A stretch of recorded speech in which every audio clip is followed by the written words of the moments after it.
Pak Haji, apa yang membuat Pak Haji sangat terkesan selama proses pencalegan ini? Pak Haji, ini ada yang ngelamar, selain PKS ada yang ngelamar lagi nggak? Ada beberapa rekan ngajak, lebih dari 3 partai gitu ya. Tapi saya katakan, saya sudah jatuh cinta gitu ya, kepada PKS ini. PKS, podcast kita semua. Pak Haji, usia 65 tahun ini ya? Iya. Agustus 2023 ya. Ini, 65 tahun. Pak Haji, 65 tahun baru kedengaran sekarang mau jadi caleg. Kenapa Pak Haji? Kebetulan kemarin saya masih sebagai PNS. Masih PNS? Masih PNS. Jadi, selesai PNS, nah untuk berkarya berikutnya, maka mencoba gitu ya untuk di legislatif kembali gitu. Legislatif kembali berarti Pak Haji pernah menjadi anggota legislatif? Iya. Itu kapan Pak Haji? Ketika usia masih 31 tahun. 31 tahun sudah jadi anggota DPRD iya. Purwakarta Pak Haji? Purwakarta.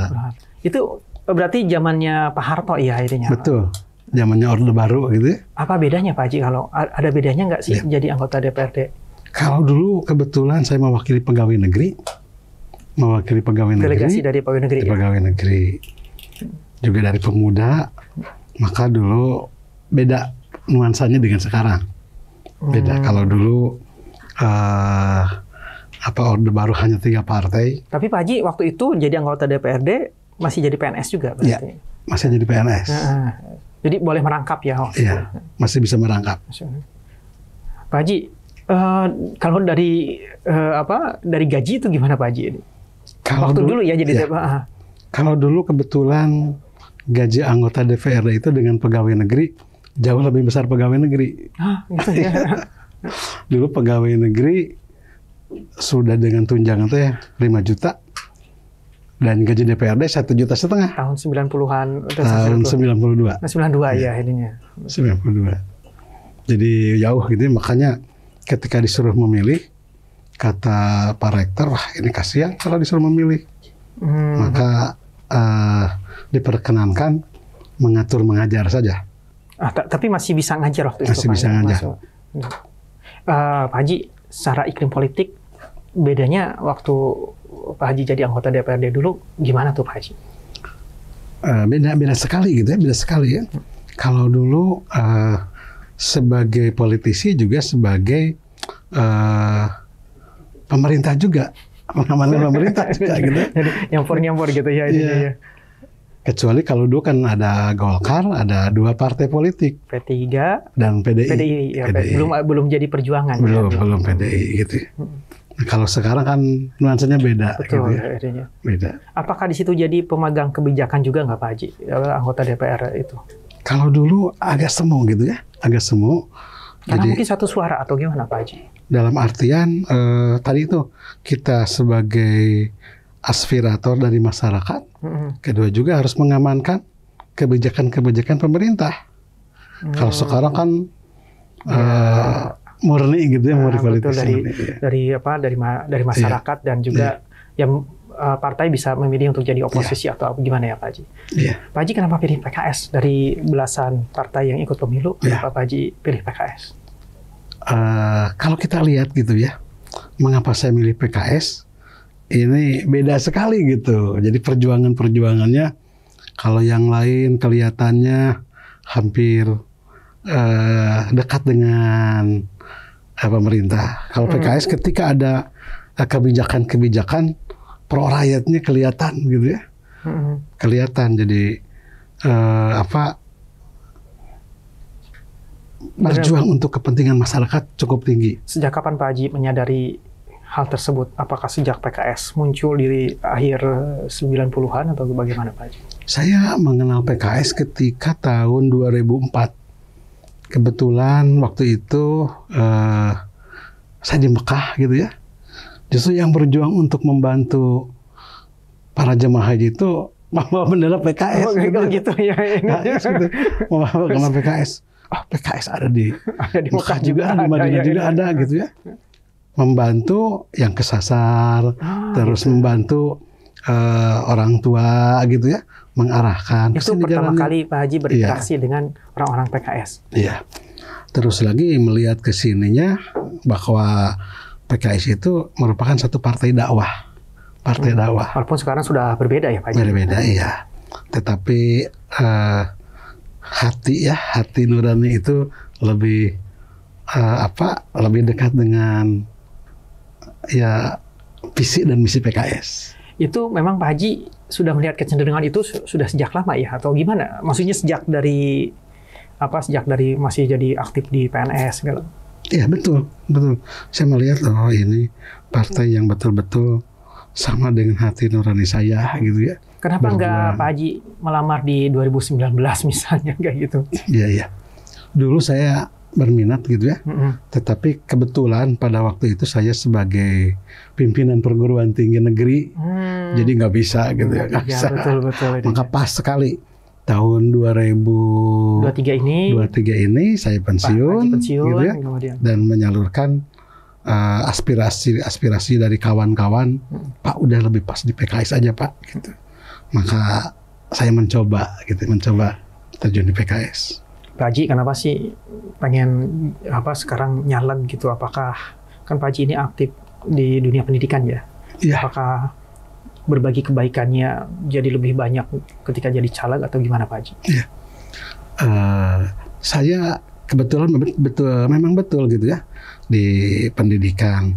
Saya ingin lebih memantapkan lagi bahwa guru itu bisa melaksanakan amanat untuk memegang legislasi. Kedua, ingin menggolkan pendidikan. Ingin pendidikan lebih maju lagi. Ingin pendidikan diperhatikan di pemerintahan. Maka harapan saya jadi anggota DPRD ingin mensejahterakan masyarakat melalui pendidikan. Secara konkret nih, Pak Haji mau bikin program apa kalau misalnya ditakdirkan kepilih jadi anggota dewan dari Dapil 1 Purwakarta? Iya. Saya kalau ditakdirkan jadi gitu ya, satu, saya akan merapat kepada partai, apa harapan partai, apa misi partai, kita akan coba. Dan tetap bahwa saya ingin menyelipkan bahwa pendidikan ini harus maju, harus meningkat. Tidak boleh ada perbedaan antara pendidikan bagi sekolah negeri maupun sekolah swasta. Kita akan cobakan itu. Dan juga kualitas pendidikan di Purwakarta harus meningkat. Konkretnya programnya apa Pak Haji? Misalnya ya gaji guru atau? Kalau kita lihat gitu ya, anggaran-anggaran pendidikan yang ada di Purwakarta khususnya, anggaran pendidikan diupayakan agar pemerintah memberikan perhatian sehingga 20% untuk pendidikan itu diupayakan bisa goal gitu. Betul itu ya. Iya. Dan kalau Pak Haji ada di situ, Pak Haji akan berjuang untuk itu ya. Insya Allah saya akan berjuang untuk itu, baik kualitas maupun juga kesejahteraan guru-guru dan kesejahteraan masyarakat. Pak Haji, ini ada yang ngelamar selain PKS, ada yang ngelamar lagi nggak Pak Haji, kalau boleh tahu ya? Iya. Kebetulan saat ini saya sebagai Ketua Purna Bakti mantan DPRD, sehingga berkumpul gitu ya. Setiap bulan bertemu, ada juga yang mengharapkan gimana kalau dicalonkan oleh partai saya gitu ya. Tapi saya jawab, kebetulan saya sudah jatuh cinta gitu. Ada beberapa rekan gitu ya. Ada beberapa rekan ngajak lebih dari 3 partai gitu ya. Tapi saya katakan saya sudah jatuh cinta gitu ya, kepada PKS ini. Sehingga kita bersama-sama, walaupun saya tidak di partai mereka, tetapi tetap bahwa saya tetap menjalin hubungan yang baik ya. Iya. Pak Haji, itu kan kalau saya gali-gali dengar informasi ya, maksudnya jadi anggota dewan dari PKS itu agak berbeda tuh Pak Haji dengan misalnya dari sebagian gaji harus ada potongan-potongan tertentu, bukan potongan ya, ya kontribusi terhadap partai itu pandangan Pak Haji bagaimana tuh? Itu satu resiko ya, karena kita dibesarkan dibentuk oleh partai, itu satu resiko dan harus memang ke partai. Tidak bisa, kita mah nggak bisa gitu, nggak boleh. Kaji, justru kita harus kontribusi kepada partai. Siapa lagi yang ingin membesarkan partai kita kecuali kita, dan kita alhamdulillah diberikan rezeki oleh Allah melalui legislatif, dan kita harus berterima kasih dan mengembangkan partai itu sendiri. Pak Haji, persiapan Pak Haji jadi caleg ini apa saja? Kalau boleh tahu, misalnya sudah prepare 3 rumah, 5 mobil gitu. Nah, saya kalau kita lihat seperti gitu materi gitu ya, kebetulan materi tidak seperti yang digambarkan. Ada juga sekolah, Mas harus menjual sekolah gitu. Insya Allah saya akan berjuang walaupun tanpa maksimal dana. Kalau Allah menakdirkan, jadi insya Allah. Walaupun Pak Haji di nomor 6 ya? Iya. Pas waktu tahu nomor 6, gimana Pak Haji responnya? Begitu melihat nomor 6, saya yakin bahwa ini akan terbuka gitu, kan tertutup gitu. Beda lagi ya kalau misalnya nomor 1, Pak Haji berharap nomor tertutup juga ini. Iya. Tapi nggak apa-apa dah, kita kan perjuangan gitu ya. Betul Pak Haji. Tapi tidak sama sekali tidak menyurutkan semangat ya kayak gitu ya dengan nomor urut 6 ini Pak Haji ya. Ya nggak apa-apa, nggak semangat tetap, sebab jadi ataupun tidak jadi garapan lain masih ada. Masih ada. Masih saya memimpin perguruan tinggi. Tapi kan itu juga kalau jadi aleg kan Pak Haji nggak akan meninggalkan kan itu pendidikan itu nggak bakalan ditinggalin kan? Tidak akan ditinggalin itu. Karena kan itu yang betul-betul dunianya Pak Haji itu ada di situ. Dan kita di lembaga pendidikan merupakan sebagai teamwork gitu ya, sehingga kalaupun aktif nanti jadi anggota legislatif, bahwa itu di dalam manajemen tetap kita akan menggunakan atau bersama-sama dengan kawan-kawan. Pak Haji, kalau diukur dari ini ya, dari saya ngambilnya secara random aja sih sebenarnya. Kalau misalnya diukur dari keterkenalan Pak Haji nih di Purwakarta gitu, kenapa nggak jadi bupati Pak Haji? Kan saya iseng-iseng lewat tuh di beranda, suka lihat nama Pak Haji Agus Muharram bisa jadi calon bupati dengan Pak Haji Ivan Kuntara, Ambu Ade ya. Itu Pak Haji gimana? Kalau Allah menghendaki gitu ya. Siap ya Pak Haji. Tapi nggak punya modal gitu ya. 70 tahun sudah mencalonkan jadi bupati. Iya. Tapi memang kalau untuk jadi bupati harus persiapan, paling tidak materi harus kuat. Iya, betul. Sebab hanya beberapa calon yang akan berseleksi. Tapi kalau di legislatif kan banyak gitu. Masih. Pak Haji, ini kalau misalnya Pak Haji berlanjut dengan PKS ya akhirnya.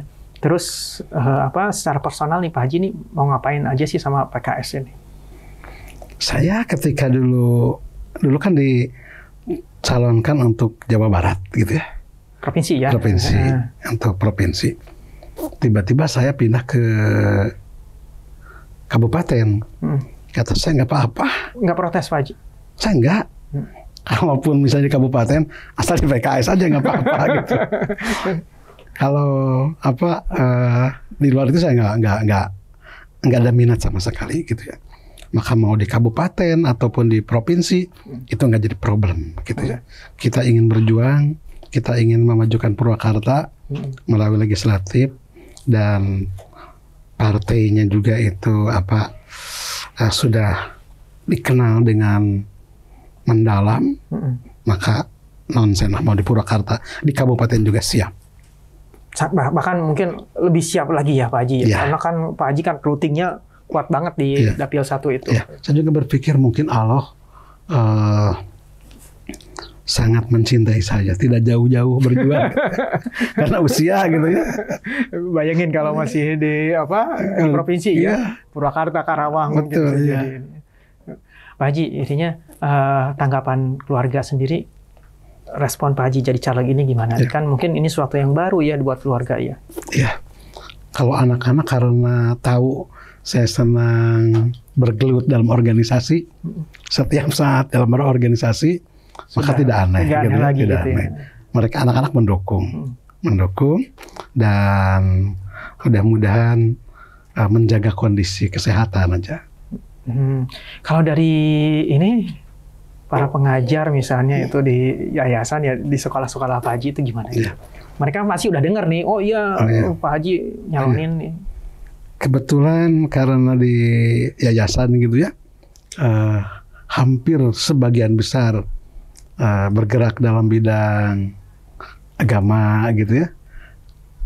Dia mendukung ya, anak-anak mendukung, murid-murid mendukung, orang tua mendukung, sebagian besar mendukung, terus guru-guru juga, dan banyak memang keluarga besar kita gitu. Mereka sudah siap ya Pak Haji ya. Boleh nggak sih kalau guru-guru, tapi kan guru swasta ya itu guru ya. Swasta. Jadi masih boleh ya kayak gitu ya, menyatakan secara terang-terangan. Pak Haji, intinya apa kalau boleh diminta memilih ya, Pak Haji ini kalau mau antara jadi pengajar atau jadi anggota dewan atau jadi pengusaha, Pak Haji mau pilih apa nih? Kayaknya saya akan memilih pengajar dan legislatif. Dua itu ya.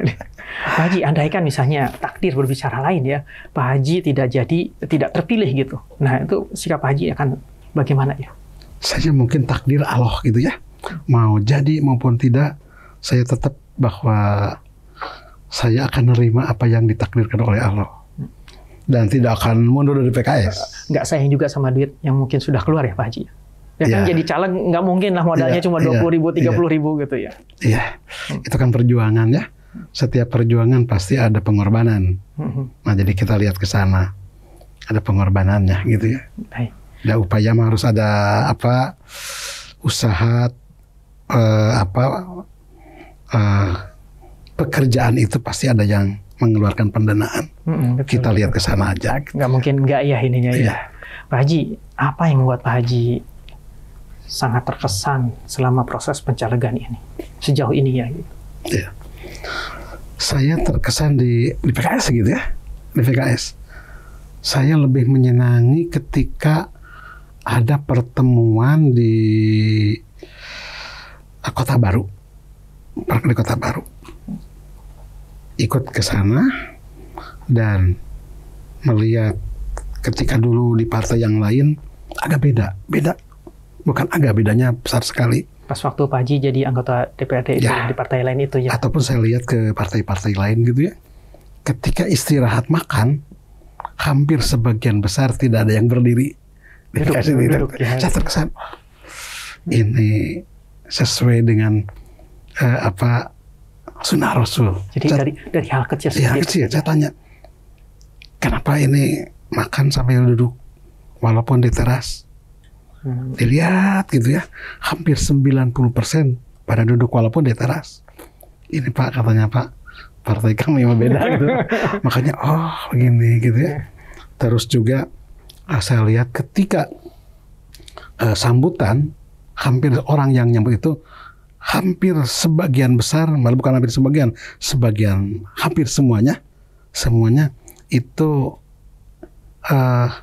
menggunakan ayat Quran dan hadis, pembicara itu. Makanya inilah jadi partai, kalau saya bergabung ini akan lebih barokah lagi. Amin. Pak Haji, last one ini sudah diingetin, sudah mau 20 menit ini. Pertanyaan terakhir Pak Haji ininya. Pak Haji ya, kalau misalnya di tengah jalan nih sama PKS itu, Pak Haji Agus Muharram tidak jadi sampai 2024 gitu. Pak Haji mau bagaimana? Saya pasrah. Masih jawabannya masih sama ya, pasrah. Jadi kalaupun tidak jadi gitu ya, ataupun di tengah jalan misalnya diganti, nggak jadi problem begitu ya. Sebab kita kan berusaha gitu ya. Yang menentukan Allah Subhanahu Wa Taala. Sudah ditulis semuanya Pak Haji. Gitu. Pak Haji, closing statement lagi Pak Haji. Kenapa? Mungkin Pak Haji bisa ke kamera sebelah sini Pak Haji. Itu kenapa masyarakat Dapil 1 di Purwakarta Kota ini harus memilih Pak Haji? Caleg dari PKS nomor 6. Iya. Kepada rekan-rekan, sahabat-sahabat di Purwakarta, apabila saya bermanfaat untuk masyarakat Purwakarta dan mewakili PKS, dan mudah-mudahan saya akan berupaya semaksimal mungkin untuk berbuat amar ma'ruf nahi munkar demi kemajuan Purwakarta dan juga kemajuan PKS. Baik, hatur nuhun pisan Pak Haji. Tos dongkap sekali lagi ke podcast kita ini. Semoga bermanfaat dan semoga Pak Haji juga tidak kapok. Assalamualaikum warahmatullahi wabarakatuh. Waalaikumsalam warahmatullahi wabarakatuh.